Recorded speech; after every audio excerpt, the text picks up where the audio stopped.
So what I'm going to show you guys is how to delete backgrounds off of images. And so obviously this is for the Black History Minute videos that we're doing. So first of all, you got to find the image on the internet. If you haven't been doing that, obviously you got to find your images on the internet, one for each topic, or excuse me, two images for each topic that you have. You should have a total of 5 topics.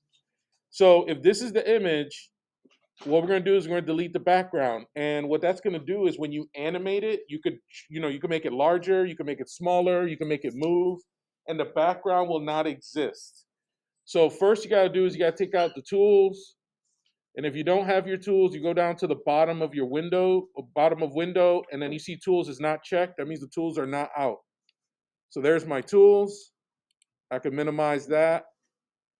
And what you're going to be doing is using the first 5 tools are selection tools. All of these are just selection tools. There's a move tool. They do different shapes. They select in different shapes. You could also freehand selection. You could also use a brush. What we're going to be using is 2 main brushes. One's called the quick selection tool, and the other one's called the magic wand. Here's the difference. The magic wand, basically, if you click an area, it will select like a color or a value. So if you notice, it's kind of spotty. It kind of looks like it's not really. So if I deleted this, it's not consistent. So that's not going to be a good tool to use. But if you have a background that's a solid color, the magic wand will select the entire color. But if the color looks like part of the person's skin or clothing, it's going to select both. So magic wand is if you got a solid background. I'm going to Command Z, get rid of that. Command D to deselect. So the next tool I want to show you is the quick selection tool, which will work in almost every situation.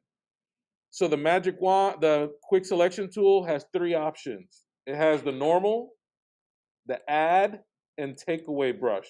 So plus and minus. So if you have the normal one, you click the background, and if you notice, it's selecting the background, and you're basically using it like a paintbrush. You click and drag, and it selects everything, and it kind of like figures it out as you go. But here's the problem: some parts right here, it took up some part of the handkerchief, or I don't know what this is. Oh, it's probably his tie right here. So I take the minus brush and I paint right on that tie to make sure that it selected it. So you want to look all over, make sure it selected it well. Now, here's the thing. We don't want this to look like a cardboard cutout. So we don't want to delete the background and get a perfect straight line. We want to soften up the edge. So this is how you do this. You go right up to here and it says select and mask. This is going to give you some options. So the first one, right now I have it, is if you can't see the selection, and you guys probably can't see it because the screen is pretty light, I put show edges, and it draws a little line around the object showing me where the selection is. We don't want that, but we don't want the edge to be hard. We want it to be soft. So when you put it on a new background, you could see through the shoulder a little bit, and that's gonna make it look like how we normally see things. So the way we do that is 2 choices. One is smooth. I got smooth up to about 40. That's gonna smooth out your lines so they don't come out pixelated. So that's the first thing. And the other thing is to feather.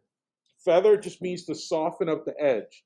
Everything blurs on the edges. That's just how our vision works. We focus on one thing, and anything behind our eyes kind of blur it naturally. So that's why you want a feather. That's going to blur the edge, and that way when you put it on a new image, they'll combine better. And that's it. That's all I do. And I press OK. Now I can delete. And actually, one thing you got to make sure before you delete, here's your layer. My layer is a background. So I want to unlock it. Now I can delete it. And now I have no background. Now, you can see that checkerboard pattern on the background. That means there's nothing there.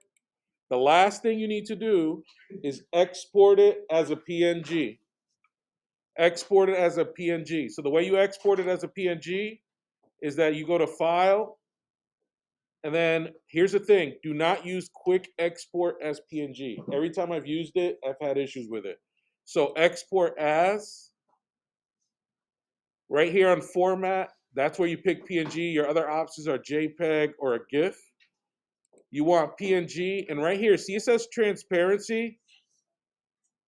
When it says transparency, that's the one you want. That'll make the background clear. So that when you export, obviously you want to name it. So this one's smalls. I'm just gonna make it smaller. I'm gonna make a shorter, how you call it? Shorter title, shorter name. I'm gonna put in my creative file. I gotta, let's see, under animate, I gotta, like history month, I got my images folder. I'm gonna save it in there. And that's it. That's all you need to do to save it. You delete the background. Once you learn how to use the magic, or once you learn the selection brush, it'll take you literally minutes. And then all you gotta do is save it. So go through all your images and cut out backgrounds or things that you don't need, and then you can bring it into Animator. And that's it.